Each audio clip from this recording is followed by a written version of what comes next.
But without any further ado, we're going to bring it right now. The man himself, as we named the title of the episode, and allude to him, the king of the Iron Beard, professional stuntman and film actor, Mr. Eric Jacobus. Welcome.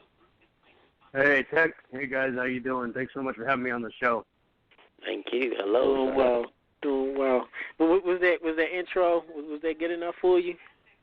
You know, like that. I'm gonna steal that. The King of the Iron Beard. That's the first time I've heard that before. I gotta say that's gotta be one of the best sales pitches I've ever heard in my life. I'm gonna take that. No problem. Shout out to our community manager, the Chuckster. In our pre-production meeting earlier, he came up with the name of that. So if you have all permission, Okay. Go ahead and use it. Use it on your YouTubes and go ahead.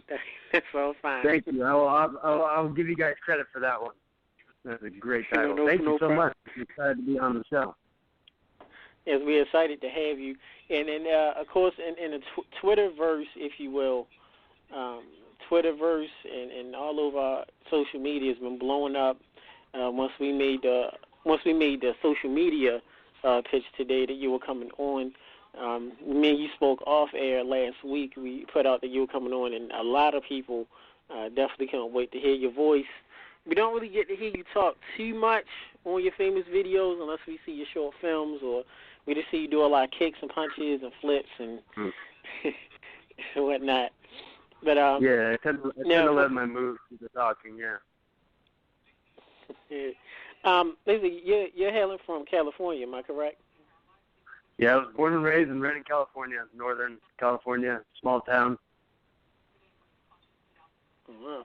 If you can, start things off, tell us about your upbringing. You said you grew up at a small town in California.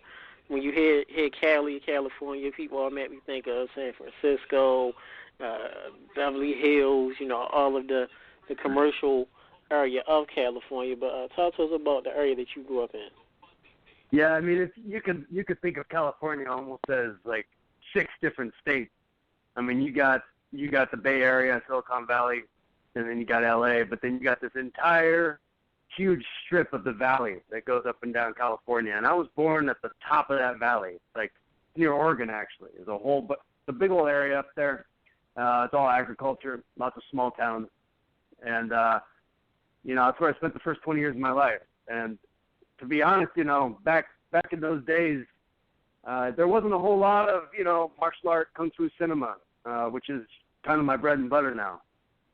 But when I finally, got into that, that's when I really started pumping out the action films. And I was also a gamer since I was very young.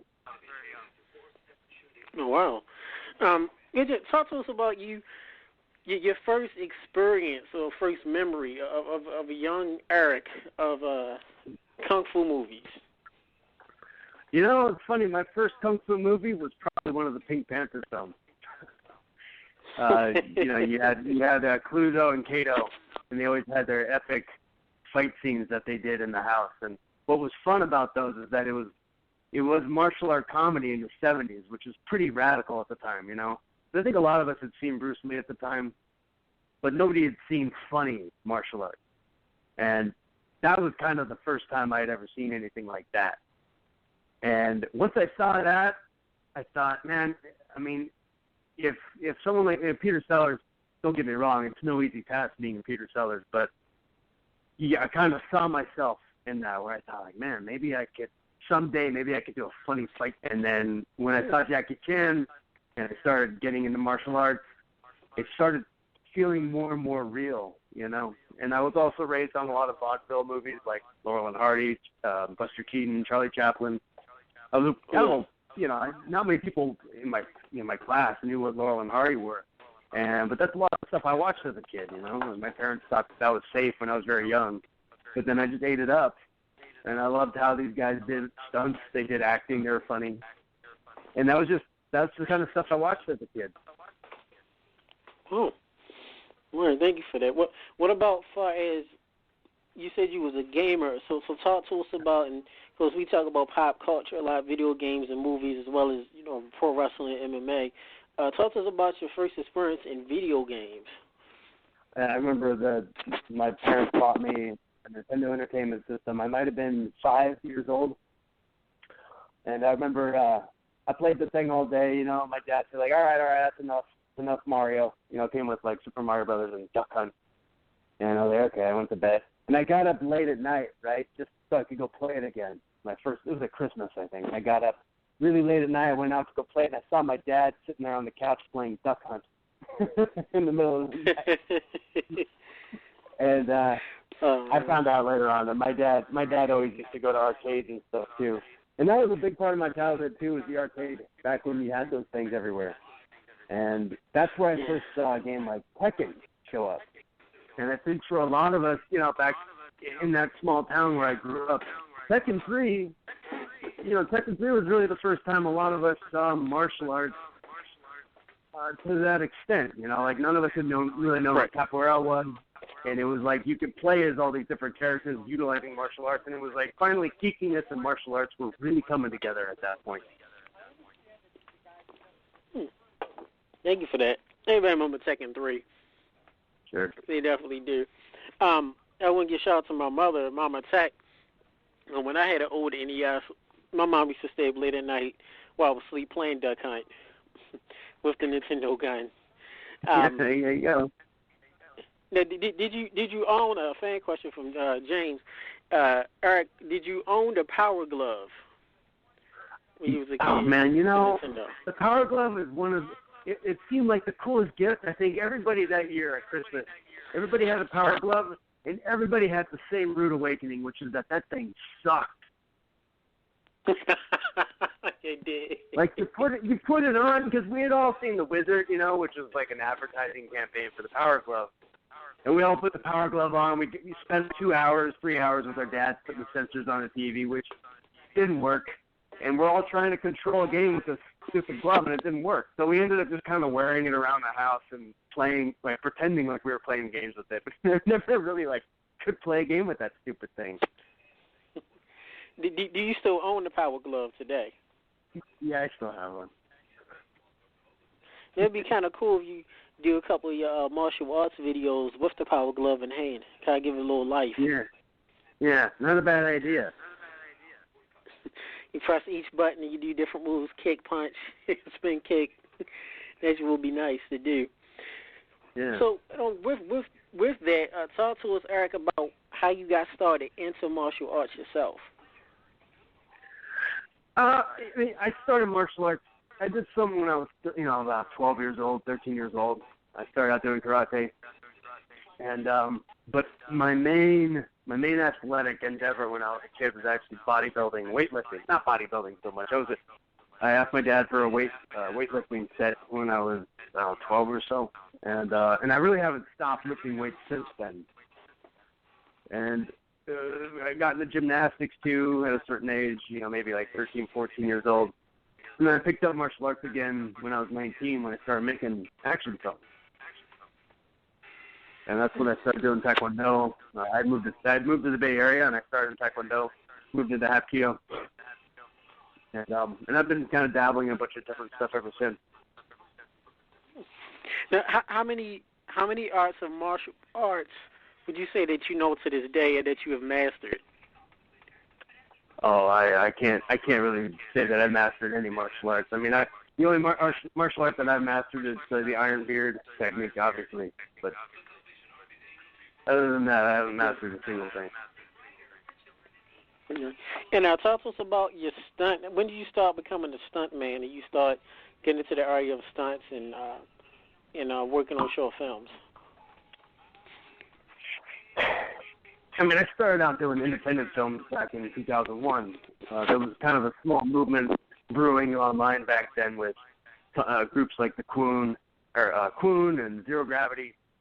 And we were one of those teams out there, too, that was just kind of getting guys together and doing movies because we didn't live in Hollywood.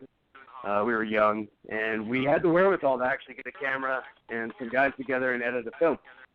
And so we just decided, hey, we'll just go out and do these things, get hurt, punch and kick each other. And I mean, I guess you could say that at that point I became a stuntman, right? Because I was doing stunts and I was falling on the ground without pads. None of us used pads back then. Oh, man. And yeah, I mean, we just didn't think about it. We didn't, because we were just really copying what we saw in movies, and you don't see pads in movies, so We didn't use pads. We were stupid, you know. We don't recommend doing that at all. There's a lot of leftover injuries from that time period, but it really I really got deep into making movies in 2005. I released my first feature film called Contour, which was really a group effort with the team I had at the time called the Some People. And we spent a year making this martial arts action comedy in San Francisco. Just every day making this movie, fight scenes, Hong Kong style fight scenes, and doing stunts. And after a year, we made the movie and released it. And then since then, I haven't stopped. Thank you for that. Now, because in other short films you did, of course, said you did a lot of stunts. You have the ABCs of Death 2. Of course, you have Contour. I believe says you did stunts too on A Good Day to Die Hard. Is that correct? Yeah, it's a funny story if you want to hear. I'll make it quick. Oh, no, the show is yours, so go ahead. You tell us the short version or the long version. Yeah. Well, basically, the way movies the action for a Good Day to Die Hard, the way that they do it is, for that film, I give thanks to 8711 at the team in L.A. They called me in. J.J. Perry, Chet Stahelski called me down there. After I'd done Death Grip, they saw a nice fight in Death Grip. They said, hey, let's get this guy Eric and Alvin Singh to come in and do a knife fight for A Good Day to Die Hard. So we go down there, we go to their gym, we spend a week choreographing this fight scene, and what we do is we put together a thing called a previs, which is we go into the gym and we actually shoot the fight scenes with just us as the performers, right? It's like two stuntmen doing the fight scene as if we're there on the location. Like it's supposed to be on a rooftop. We put like an AC unit over here, put a fan over here, and we get a guy and we kind of shoot it. It's dynamic. We put sound effects in it, and visual effects and all that. And we spent a week doing this knife fight, and we're very happy with how it came out. It was great, and we sent it off to, they sent it off to Fox. And we're sitting there, we're excited, we were waiting for Good Day to Die Hard to come out, and it comes out. We go to the movie theater, we watch Good Day to Die Hard, and the fight's not in there. Wow. Instead, for whatever reason, they cut out the scene, and they just, blow up the building instead. I guess that's more exciting, I don't know. Oh, man. Now, did you get a chance to do any work with anyone? Did you get a chance to, talk to Antonio Banderas, Bruce Willis, any of the directors, or were you pretty much isolated on your own? Well, we were fairly isolated, but we worked with J.J. Perry, who's the stunt coordinator for the Fast and Furious films. So he did Fast 8. He's the brains behind the action on those films, and he was there with us the whole time during the Die Hard fight scene. So, and then Chad Stahelski too, and he's the director of John Wick. And he sort of oversaw the whole thing and improved the final product that we did. And working with those guys is these are masters. These guys are they're at the top of the game. Now, speaking of video games, says they're doing our research that you did some motion capture work for Mafia III, the video game? Yes, sir. Did you talk to us about that? I know a lot of our fans are big gamers, so I know they would love this. Yeah. The company that makes that game is actually near where I'm usually located here in the Bay Area, and I've been working with them for a few years now. A bunch of the guys and the stuff people have been working with them, and they called me up one day and they said, we need a guy to come in who can take some damage from the performer who's playing the Lincoln character, who's an MMA guy, who's doing all of Lincoln's moves. And the guy that plays it, Kyle, he does Lincoln's action. He's a 6'3" MMA dude, super strong, and I went in there and I got thrown around by the guy, and it was like, yeah, no problem. This is what it takes, no problem. I'm a 5'6" guy. I can get thrown around by a 6'3" guy. It's not a big deal. So they kept having me come back and play different people that, Lincoln goes and he cuts this guy's neck, and okay, in this one you're gonna stand behind this wall and he's gonna drag you around and hit you with the rifle. And we just do, dozens and dozens of these things every day. A lot of them may not have ended up in the game, actually. Oh. Well, hopefully it did. Hopefully. Now, when you part of the production of the video games, are you able to get free copies of the game or have any type of insight? Yeah, well, like on Mafia III, they bring different.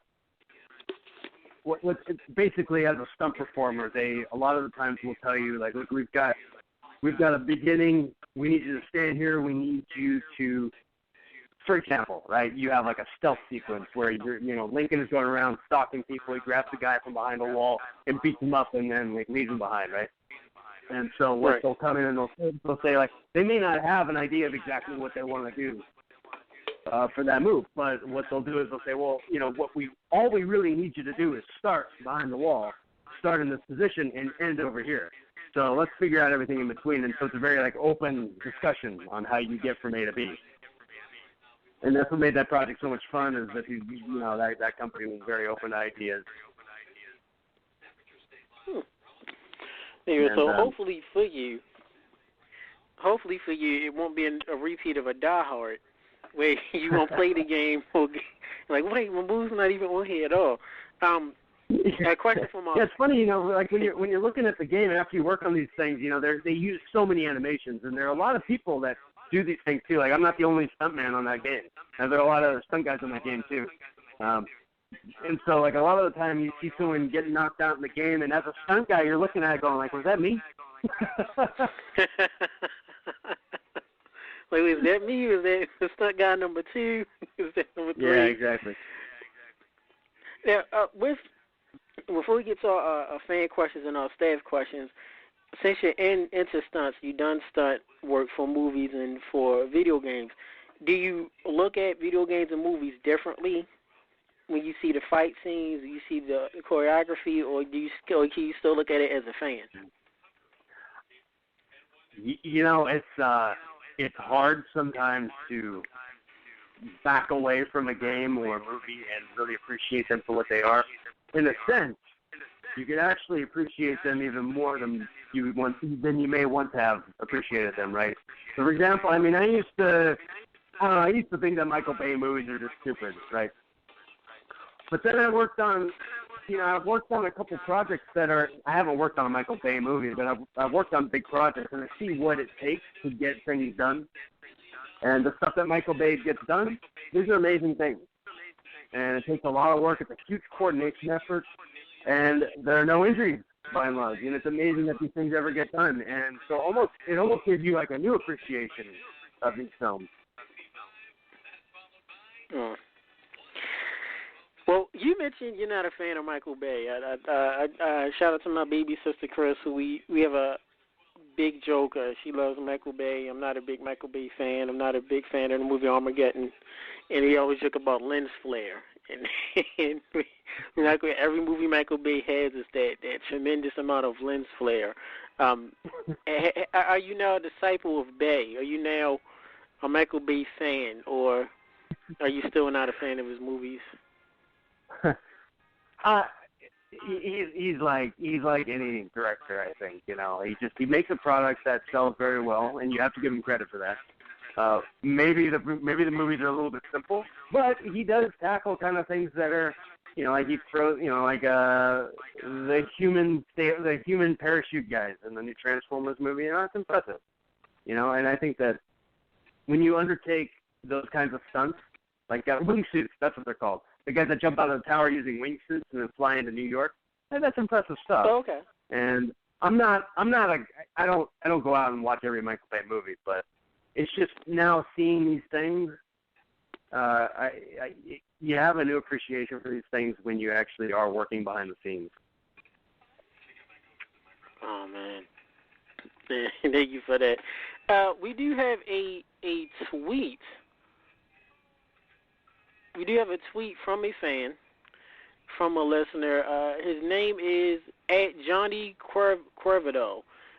Just sent us a video of you, real-life Tekken, assassinating with Anna Williams from, of course, Tekken. So, and since we're on to it, to talk about your world-famous Tekken videos, your Tekken movesets. Now, you mentioned Tekken 3. Tekken 3 kind of has a special place in my heart.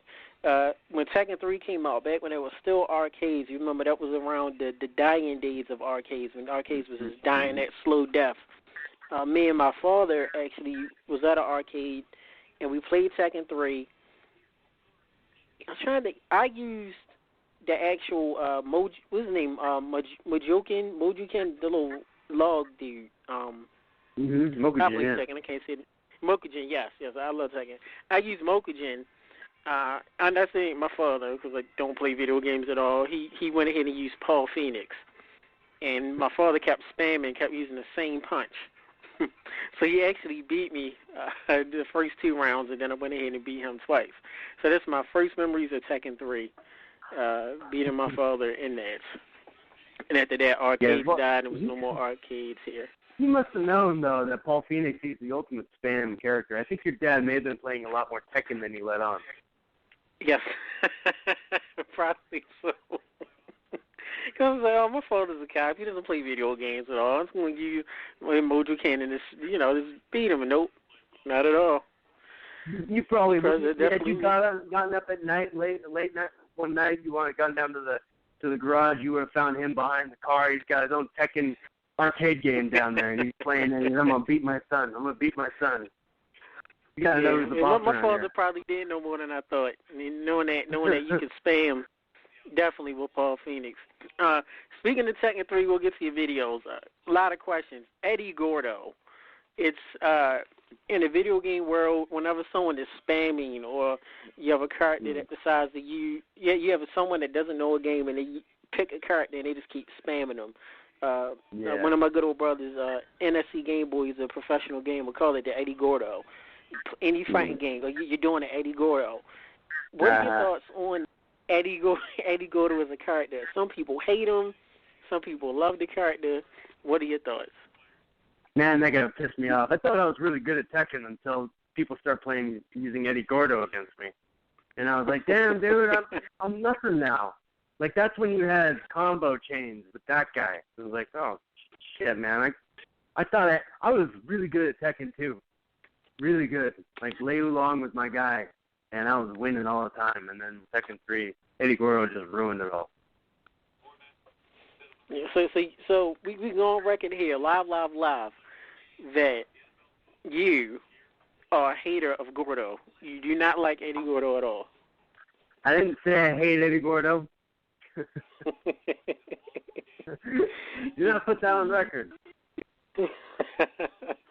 Don't like I said, though, a lot of, not many people knew what capoeira even was until that character came out, right?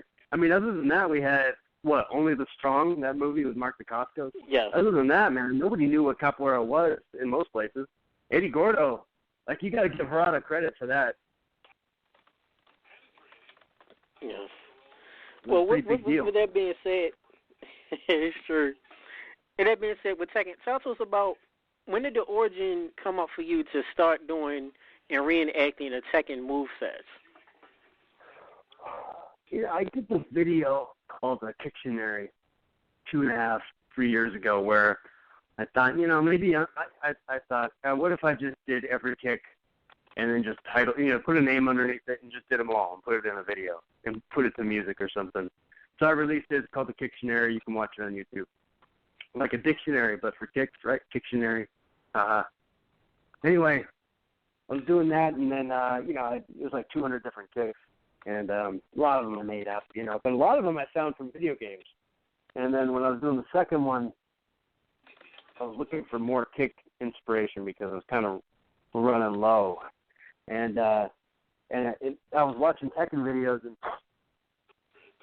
I'm watching the Tekken videos, and I'm like, I wonder if anybody's ever just reenacted Tekken, right? Because it's kind of like, for people who don't know, Tekken is animated using real people, right? They put people in motion sensor suits, and they record them with a computer, and they put those moves in the game. But then to take the video game character, by the way, it's not like the game that you play, the moves that you use in Tekken aren't exactly how the people did them in the motion capture suits. Like, they may be animated together. Like, if there's a combo, like a 10-hit combo, the person probably didn't do a 10-hit combo in that sensor suit. They probably did a few moves and they sort of stitched them together with the computer. So, and then a lot right. of stuff that's there's a lot of stuff that's kind of like retooled with, the animation software to make it quicker. Like a lot of the sweeps don't even use hands, which, doing a back sweep without hands is kind of tough. You can do it, and I've done a tutorial on it, but most people don't do that. So when you see every character doing back sweeps with no hands, you kind of get the idea that it's not, like they've tooled it a little bit, right? They've kind of like changed the animation. So to then go from those animations back into real life, I thought that might be kind of an interesting experiment, just to show like what the human body is capable of with enough effort and enough determination and some creativity. Because some of the things are impossible, right? You can't fly around like Devil Jin, Cool. but you can hang from rings, and kind of swing around. So I decided, hey, I'm just gonna hole up in my garage in between projects and just do this because it's a good workout, and seemed to be popular. It picked up pretty quickly, and I trended on Facebook the first time that I actually released one of these things. I was actually trending on the side, which was a crazy moment. And from there, I was like, well, might as well start going through all of them, and I've gone through about 20 characters now. Wow, this is great. Now, did you know doing it, starting the videos, it was going to be a worldwide phenomenon where your videos will go viral and people will just love it and you'll get, the response that you've gotten? I had a feeling. That's the thing, right? I mean, when you have a feeling about something, and when it seems so easy to do, because it is so easy, because it's literally, I have a GoPro, and I'm just recording myself in the garage with a GoPro, and then I edit it together with the move, and it's such a simple idea. People say, like, how'd you think of it? And sometimes it's actually kind of hard to explain how I thought of it. It's like, I do martial arts, I like Tekken, let's just combine the two. And, then sometimes such a simple idea, that's what makes it so popular, right? And the first few are the really popular ones, right? Like when I did Huarong and I did Lei Wulong, those have hundreds of thousands of views. But the other ones, they get like 10,000, 20,000 views, which is good, but it's nowhere near what they once were. So, it could be that the mojo's kind of worn off a little bit, but that's fine. I had a feeling that the simplicity of this idea would be popular, but also inspirational, right? Because it is so simple. Anybody can do this, literally. And you can kind of apply this idea to anything. I mean, you could do the same thing with movie characters if you wanted. If you wanted to do a Jason Bourne in real life, if you want to do some martial art character in real life, you could just do that. It's really easy. Well, all Jason Bourne do is beat people up with their hands. He does all them hand moves. He really doesn't kick much. He do like a lot of hand gestures and finger snaps and wrist twists.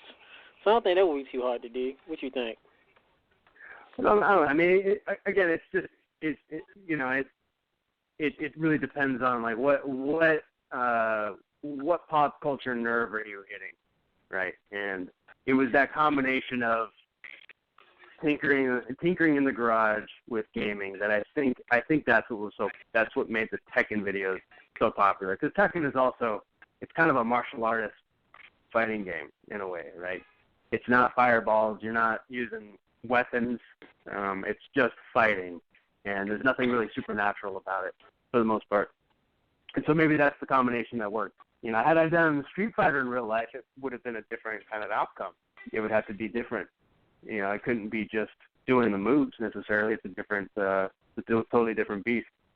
So yeah, maybe with Jason Bourne it would be a different thing too. But for Tekken, it seemed to work. Now talk to us about, and I love the Huarong and the big video. Talk to us about a couple of the people. What movesets did you find was the most difficult, that you had to train the most, you had to do the most number of retakes? I think that the most difficult one was probably Raven, because Raven is, I think he was highly edited. in the computer, right? Like the animations were probably highly edited, and the combinations are really difficult. Like he's got combinations of a lot of karate, a lot of taekwondo, boxing, and acrobatics, and then some tricking and even some breakdancing moves thrown in there. He's just kind of like a all-in-one kind of ninja character. He was very difficult. But the one that really killed me was Beck. And the reason for that was because his combos are, like, some of the combos kind of feel impossible. And I'm not a very flexible guy. I do my best. I'm relatively flexible. And Beck's combos are a lot of vertical kicks and very fast combinations of kicks that don't seem to go together. But I did it anyway. And then when I put it online, Harada tweeted saying that most of those moves were never actually done by anyone in a suit. Like, those were just animated. So, and then you kind of get a feel for things like that when you're doing the move and you're looking at it again. You're trying to do this move in Tekken, like when I'm doing these move lists, and I keep looking at it and I start feeling like that back moment again, where it's like, did anybody actually do that? like, should I even be doing this one? Maybe I should just skip that move. Wow. When you got the big cheese of Tekken, retweeting you and contacting you, saying you're doing moves physically that were computer generated, that's something right there. And that was a big honor, definitely. We have a couple fan questions. We have a fan question on Twitter. Just tweeted us. Thank you. I'm going to say your Twitter handle, @TheClimaxKing. He said, Eric Rocks, I wondered if you've got plans for more films like Death Grip, or do you frown on Nick Sue and his kicks? Frown on what? Nick Sue? I don't know what that means. Yes, Nick, Tese. Oh, Nick Say. Nick Say. Just a quick note, Nick Say, he's a Hong Kong martial art action star who is he started as a pop singer and sort of learned through movies how to do kicks. He's all right. Anyway, about short films and feature films. Yeah, we've got a short film in the works right now that we're getting ready to release called Blindsided. It's an American Zatoichi film. So I play a blind guy and I do a really cool fight scene with some very talented stunt performers. And then right now we're working on creating the feature film version of the short film. And so once we're at the right place with the feature film, we're going to release the short, and then the feature film will come at a later date. So yeah, we're totally going to do more projects like Death Grip. But Death Grip, which was my previous feature film, that was a budget of $110,000, which sounds like a lot, but you run out of that money really quick when you're making an action film, really quick. Because every day you've got between 10 to 20 people there, and what are you paying them? And if you do a 2-month shoot like we did with Death Grip, people are working for very little money, and people are doing it for the passion at a certain point. And so it's really hard to do these, feature films for $110,000. It's very difficult, especially with martial art films. They take a long time. So we had to sort of, I kind of had to pull back after Death Grip because I put my life savings into that movie. I saved up for 6-7 years to make that movie, and I could only fund half of it at that point. And I kind of had to pull back and say, okay, how do we really do this right next time? And so that's why that was back in 2012. And ever since then, we've been doing really good short films. I've been working with Clayton Barber, who's the fight coordinator for Creed. He did all the action for Creed. Great movie. And and Clayton knows his stuff, man. I mean, like he went into Creed and made amazing boxing fights, and then now he's working on Black Panther. Doing amazing Marvel action. So this is a guy that really knows action, and he produced the Rope-a-Dope short films, and he directed the new short film Blindsided that we did. So I've been working with him a lot, and he and I together are sort of kind of rekindling this martial art film genre from an American perspective, in the indie world, and that's what we got coming next. So there's big stuff happening, but it takes time. It takes time to make the right project. Thank you for that. Thank you for that. And thank you to fan for the tweet. Question from our staff. Afro Century Queen wanted to know, Eric, who is your all-time favorite martial artist? Afro Century Queen said her two favorites of all time was Bruce Lee and Jackie Chan. Yeah, I think Bruce Lee was one of the best storytellers with his fight scenes, and he had the charisma too that I think people still try and match that. He was also, movie star at a time when it was pretty revolutionary to do what he was doing. To sort of cut loose like that was a big deal back then. And then after his death, everybody tried to find the next Bruce Lee. And I think that's where Jackie Chan's genius shined through, where Jackie Chan was really almost the opposite of Bruce Lee. Because Jackie Chan's a character that doesn't want to fight. He's the underdog. In some movies, he plays characters that can't fight. I think that's really impressive when you can, do fight scenes as a guy who can't fight. And that's fantastic. And it's incredibly hard to do that. And, it's one of the reasons I love Jackie Chan is, first of all, he's a fan of vaudeville the way I was. Buster Keaton is one of his idols. And Buster Keaton was one of my idols, too. He loves that kind of, the sort of, how would you say? I mean, it's sort of like an all-in-one performer type of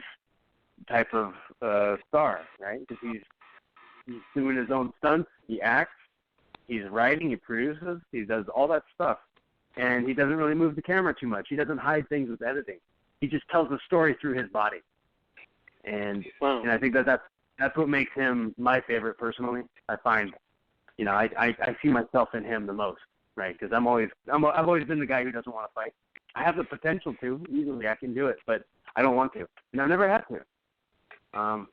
And that's why I've always liked Jackie Chan a lot. Thank you.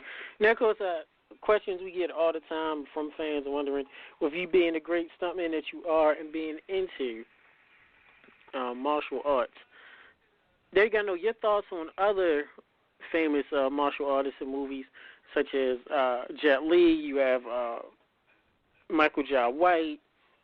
You have Chuck Norris, the great Chuck Norris. What are your thoughts of them? Jean-Claude Van Damme, Michael Dudikoff. Remember, shout out to him. The American Ninja series.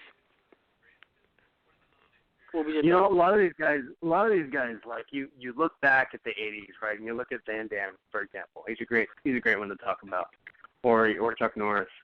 And you kind of look at what they did and you laugh about it. You think like, oh man, doing the splits, big deal.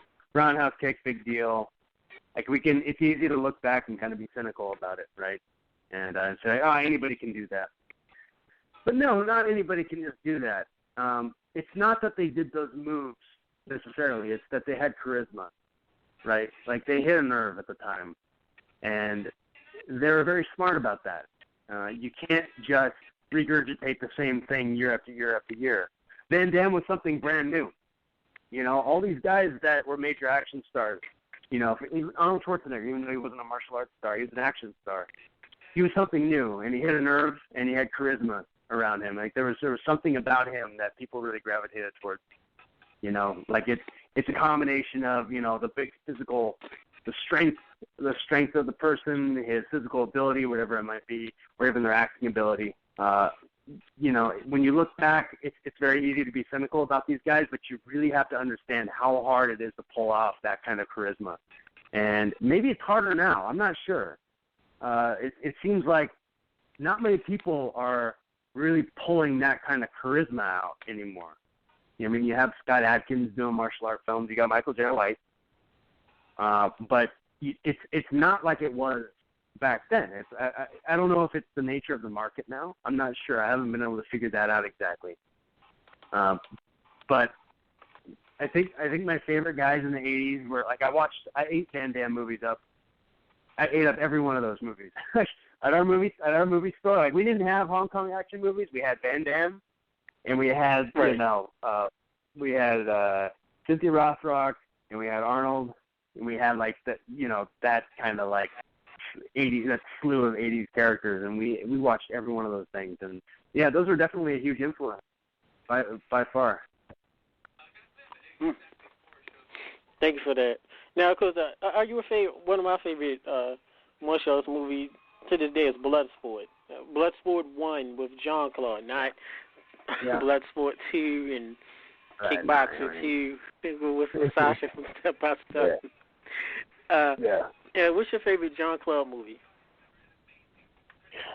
And it's a cheesy movie, but I love Double Impact just because we were just trying to figure out, like, how is he playing two people? Like, we were so stupid as kids. Like, how could he play two people? And we thought, like, maybe he actually has a twin. Like, we all thought he actually had a twin. like we totally bought it.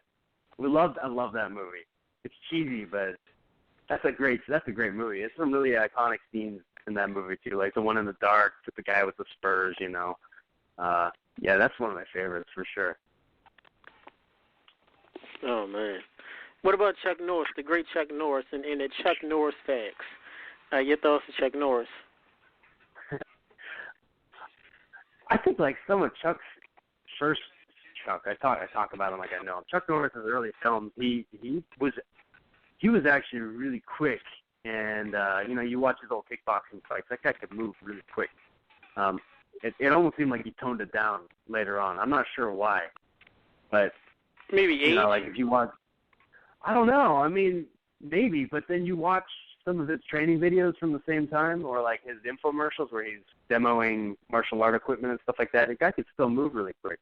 Same with Don the Dragon Wilson, right? You look at Don the Dragon Wilson's kickboxing videos, and he's fast, and he can kick really well. And in the movies, it's like a little bit of a different story, right? So that is a good point. Good observation. I love Chuck Norris's early stuff, and again, that's another iconic sort of character who sort of embodied the American, bravado and with the mustache, and he kind of just threw like the one punch and the one kick, and he took the guy down, and he warned him once, and got up again, and you messed up, and he back kicks him and blows up. I know observation of a good buddy of mine's, Comey, and someone mentioned that Walker, Texas Ranger, how they say, all Chuck Norris do is fight standing still. And I thought about that is true. He wears tight jeans and boots, and you watch the fight, he just stands still and kicks. Everybody runs to him. Speaking of Chuck Norris, of course, Chuck Norris is one of those iconic figures that's known for his beard. If you, Eric, of course, your beard. You talked about your beard. Talk to us about beard care. Gotta give a shout out to a good buddy, former WWE wrestler, good friend of ours, Gene Snitsky, who has a massive beard.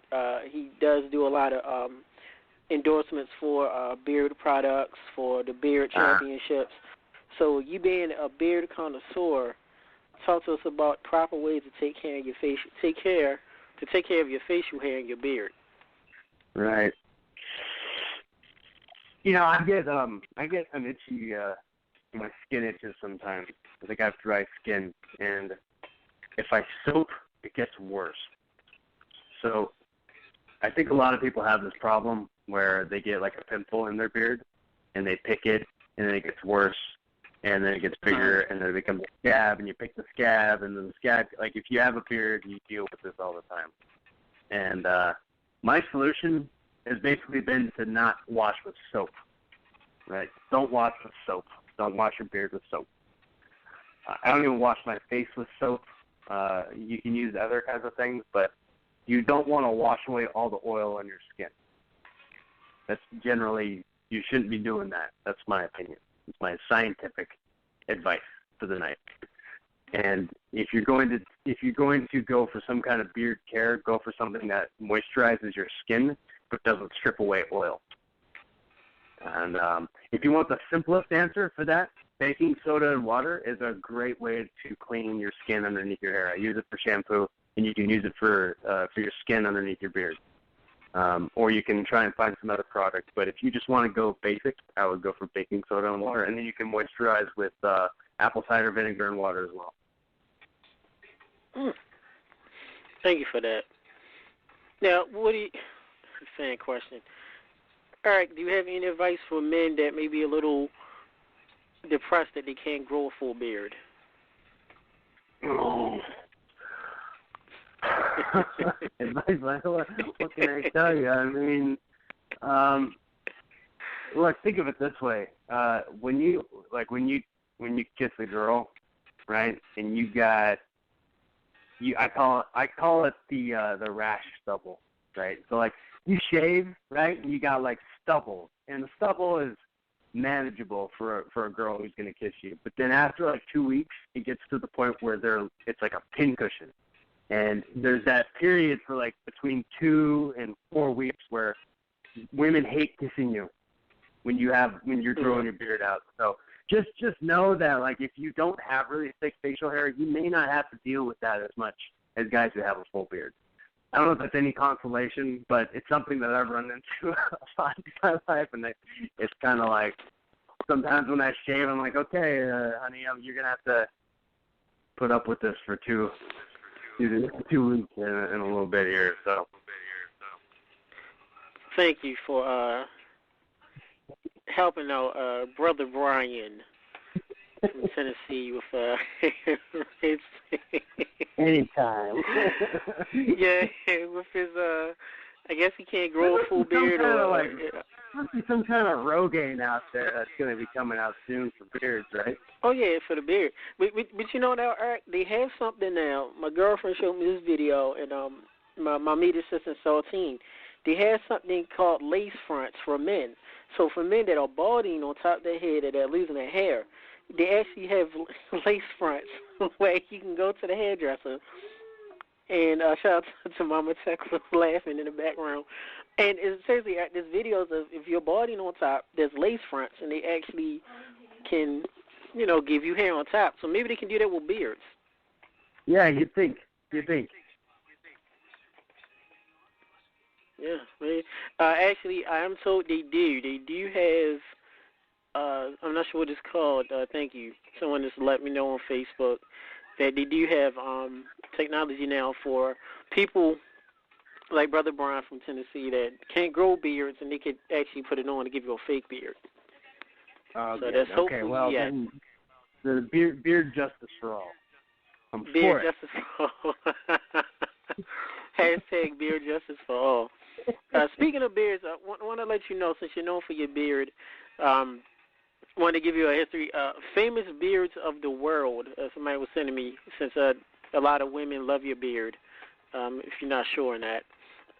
Famous good. beards of the world: Socrates, Confucius, Leonardo da Vinci, Karl Marx, so Abe Lincoln, of course, Abraham Lincoln. Oh, yeah. Frederick Douglass, Charles Darwin, James Garfield. For you people may not know, he was a former president of the United States. Lasted a very short term for being assassinated. Walt Whitman, Elijah McCoy, Rasputin. Very creepy picture of him. And the list goes on. King George V, Ernest Hemingway, Fidel Castro, Allen Ginsberg. A lot of people with famous beards. So one of your goals in life, Eric, do you want to be a part of that list of the men with historic beards? I think with a name like King of the Iron Beard, it's inevitable. Yes. Definitely have to keep that. See. Put that. So, with that being said, another question for you. The movie The Expendables, I'm sure, have you watched those movies? Oh, yeah. Now, if you could cast, since you're in the movies and all, The Expendables 4, who would you cast to star next to Sylvester Stallone? Now, you can't add anybody that was on the previous 3. So you could make action stars, fight people who you had. It'd be me. Oh yeah, of course. That's the cheap answer. If you wanted to do something marketable, I think that you could. I think who's a guy that's really? I think man, like I know everyone was really excited about Jackie Chan being in Expendables 3, and it never happened. That'd be really cool. But you know who's also really big now? Donnie Yen. Donnie Yen now, he's in the new, Rogue One. That's totally feasible. Put him in the next film. It's true. So you have Donnie Yen, Jackie Chan, yourself, King of the Iron Beard, Sylvester Stallone. Who else would you add? There hasn't been in any of them, or somebody you would love to bring. I think they tried to get Steven Seagal in there at one point. That'd be an interesting addition. What about you mentioned Donnie Yen? Tony Jaa. You a fan of Tony Jaa? Yeah, I love Tony Jaa. We get great. Our fans would love this if it's only possible. You and Tony Jaa could do some stunt work or have a video doing some moves together. That would be great. Yeah, he's the king daddy of stunts for sure. Now, okay, so Eric, you done the Tekken move sets, which I loved. I loved the back one. That was one of my favorites, and I thought maybe that would be one of the most difficult ones. King, always been a fan of King and Armor King. Now to another video game franchise, which is kind of, I would say, in the twilight years, which I actually owned the original, which is probably one of the hardest fighting games in history to even perform the moves. Dead or Alive. You did the movesets for Dead or Alive. I was a fan of some of the sequels, not so much of the last one. Talk to us about, did you have to change your mindset when it came to doing the DOA moves as opposed to Tekken, or was it pretty much the same? Dead or Alive moves, they're much more combo-based, right? So what I noticed about, when I was doing Rig and Sarah even, is that they have basically they don't use many moves, but the combos are really what differentiate Dead or Alive from Tekken. And so it's just, there's not as much move variety within those move lists, but speed is a different story. Like you just have to move a lot quicker with Dead or Alive, and it's impossible to move as quickly as the game because it's so animated, because they speed it up right in the computer. So when you're watching it, you're trying to keep up, but you have to keep in mind that it's your form comes first, speed comes second. You got to hit the form perfectly, otherwise it's not going to look good. So if you're going as fast as you possibly can, your form's just going to be garbage. And that's honestly what's difficult about it. You have to watch it in slow motion. Who would you say will be the toughest when it came to the DOA franchise? I'm a go on a limb and say Zach. Was he maybe one of the toughest that you had to deal with, or was it someone else? Zach seems kind of simple compared to Hayabusa. Oh, yes. Hayabusa, people ask for Hayabusa, and I looked at his move list. I was like, how? I don't know how I'm going to do that. Or like I think Ayane is another one. And there are a few characters that they just over animated to make it almost impossible to do it in real life. So I mean, I don't know if I'm going to be able to do those, honestly. It's going to be a little bit tough. Will you give it a try? Yes, I will give it my all. Yeah. Your thoughts on Street Fighter? Will we see you try to do a hurricane kick? Or because a lot of people ask, what about Street Fighter? Will you attempt Street Fighter? Yeah, I did one. I did Ken already, and I've got two more that I've already shot that I just need to edit. One of them is Balrog, which is an easy one. But then I've also got the bearded Ryu shot. I just haven't edited it yet. So, yeah, the Hurricane Kick is in there. Mm-hmm. So with Tekken, with Street Fighter, shout out to the official Tekken account on Twitter that definitely retweeted and gave you a shout out too for being on tonight's show. Any other fighting game franchises that you thought about or you looked into and said, you know what, this would be my next task or next achievement that I'll try to conquer? You know, like I've been looking at Virtua Fighter, and people have been asking for that now. But I would really like to start moving into a little bit more specific games like Shenmue would be a good one because number 3 is coming out. It'd be nice to do a Shenmue move list. And I think that it's the high time to do a Metal Gear Solid CCC move list, but I want to shoot it from the top, so it's a top shot, kind of like a Metal Gear Solid 1. Okay. Some of your, and that's great, Eric, for that. Definitely can't wait. What is some of your favorite video games in general, just of all time? Oh, man, I'm looking, I actually have a wall of video games in my garage right now. I narrow it down for me,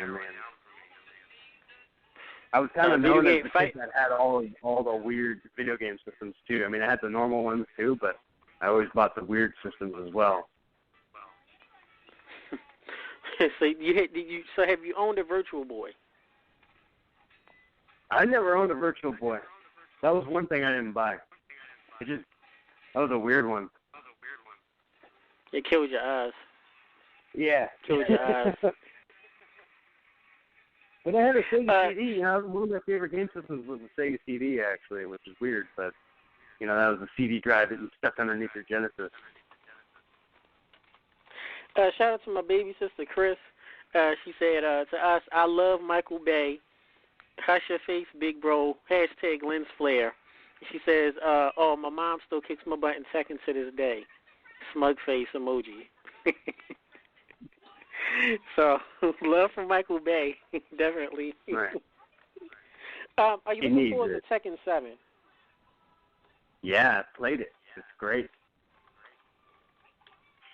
Really looking forward to it.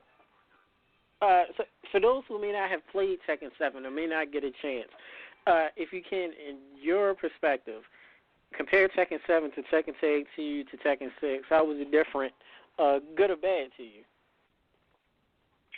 It's sharper. The moves are like you can watch videos online, obviously. It feels very responsive. Like it's like they've really tightened it up. The moves, I think, are practically the same. The move lists are almost unchanged. Now, what I want to see Lei Long put back in there. I'm really hoping that they put him back in because he's my guy. Yes, I love Lei. Lei is one of my favorites. Besides Eddie Gordo, talk to us about some characters in Tekken that irritated you. And I know for some people I know personally it's Bob. Slim Bob, Fat Bob, whatever Bob. Bob was always tough for some people to beat. Who are some of the characters that you felt yourself trouble in defeating? King. Anytime anyone played as King, they start doing chain throws, I just walk away. King or Armor King? King. Regular King. Are you a fan of Armor King? I don't really play with Armor King. I typically play with Lei Long and Yoshimitsu. Those are my guys. All right. Yeah, big fan of Yoshimitsu. Fan question, where's the love for Mortal Kombat, Eric? From Justin. The thing about Mortal Kombat is that, there's not much to replicate in real life, right? That's not a game that's heavy on martial arts. And, I guess you could replicate the fatalities in real life, but somebody's already done the Mortal Kombat fatalities video in real life, and they knocked it out of the park. It was great. It's fun, I don't know how you can really, bring that game to real life. They did the series, the Mortal Kombat Legacy series, and I played Striker in it. That's as close as I've been, I guess, to make a real-life Mortal Kombat video. But, talk to us about that. That was one of the questions we had listed here. Is you playing Striker in Mortal Kombat Legacy? Talk about that experience. I got brought in by I believe the choreographer Larnell Stovall, who's he's a big time Hollywood choreographer now. He's doing Altered Carbon and doing all kinds of big stuff right now. And he brought me onto that. And I was kind of one of those. There are I think like 9 or 10 characters in Mortal Kombat Legacy Season 2, and Stryker was the one. He may have almost been an afterthought because he's the only one that doesn't have any backstory. But, being brought in because I can pull off a fight scene and, also do some lines as well. It was huge, and it was just the character I wanted to play because Stryker is a human in the game. He doesn't have fireballs. He's got grenades and a gun and a taser, but he doesn't have fireballs. He doesn't have special abilities. And that's what it kind of made it fun to play that character because you're sitting in the middle of all these characters that are throwing fireballs and all you have is a gun. It was really it's the character that I've been most used to playing. Thank you for that. I did love that playing Stryker. And like I said, he was one of the few human characters, and I always loved playing him in Mortal Kombat 3 and even in Mortal Kombat Legacy. So with that, I got a couple more questions for you before we let you go. What were some of your influences growing up and even now to this day? Besides the vaudeville films, and Jackie Chan and Hong Kong cinema in general.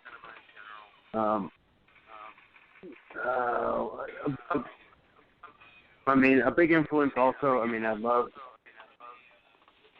I loved Arnold Schwarzenegger growing up. He was one of my idols. And I think that what I love so much about Arnold's films is how simple they were. Now, of course, you have like Total Recall, which is not a simple film, but Commando, Running Man, Predator. These movies are generally pretty simple, and they have great concepts that are Conan. They're very simple films that are beautifully executed, and having that central sort of charismatic character, I always really like watching them. Any worst Arnold movie for you? Least favorite Arnold movie? Least favorite? Yes. Junior. Conan the Destroyer. What was that? No, the worst Arnold movie is Junior, by far. Yeah. That is the worst Arnold movie. I don't know why he did that movie. I have a feeling he did it because he got in trouble or something. I don't know why anyone would do that movie. Your thoughts on Last Action Hero? That's a movie. Not many people saw that movie because it had like a bad. I did. It got released. Yeah, I loved it. I loved it when I saw it. So I was kind of the same age as the kid in that movie when I saw it. Whatever happened? And it just, I don't know. But what a cool idea, right? You've got the persona of Arnold Schwarzenegger in the movies, and then the persona of Arnold Schwarzenegger, the real man, and him. The two of them sort of meeting in real life, and the movie persona being the one that saves the day. It's just a cool idea. Yes, it is. It's weird. It's just weird that movie didn't quite get. Wasn't as successful, I think, as it could have been. I think it was a timing thing for when they released it. Yeah, I agree with you. Thoughts on Street Fighter the movie with Jean-Claude Van Damme? Oh my God. I only saw it recently. Yeah, it's a terrible movie. It's terrible. It's amazing that these movies get made sometimes, and that they made a game out of that movie is even more amazing. Wait, I thought I was one of the rare people that actually remember the Street Fighter, the movie game. That was for the PlayStation. I actually played it. Yeah. The game sucked too, but I thought the game was a little better than the movie. Yeah, the game is actually better than the movie. You're right. shout out to anyone who still has a copy of Play Street Fighter, the movie, the video game, for the PlayStation. Like I said, Eric, it's been an honor and a pleasure to have you on our show. We thank you much for coming on. I know you're a very busy man. We can't wait to see your upcoming videos that you'll be doing in the future.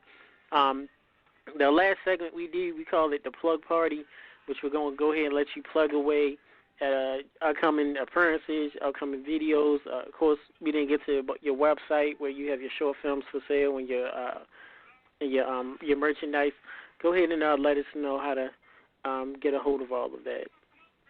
Oh, yeah, you can, and the way to find me is on Facebook, just facebook.com/TheEricJacobus. My YouTube channel is youtube.com/stuntpeople. I'm really easy to find on YouTube. My Twitter is Eric Jacobus, and my website is ericjacobus.com. You can buy DVDs that we've done. You can buy contours, death scripts. I'll sign it for you.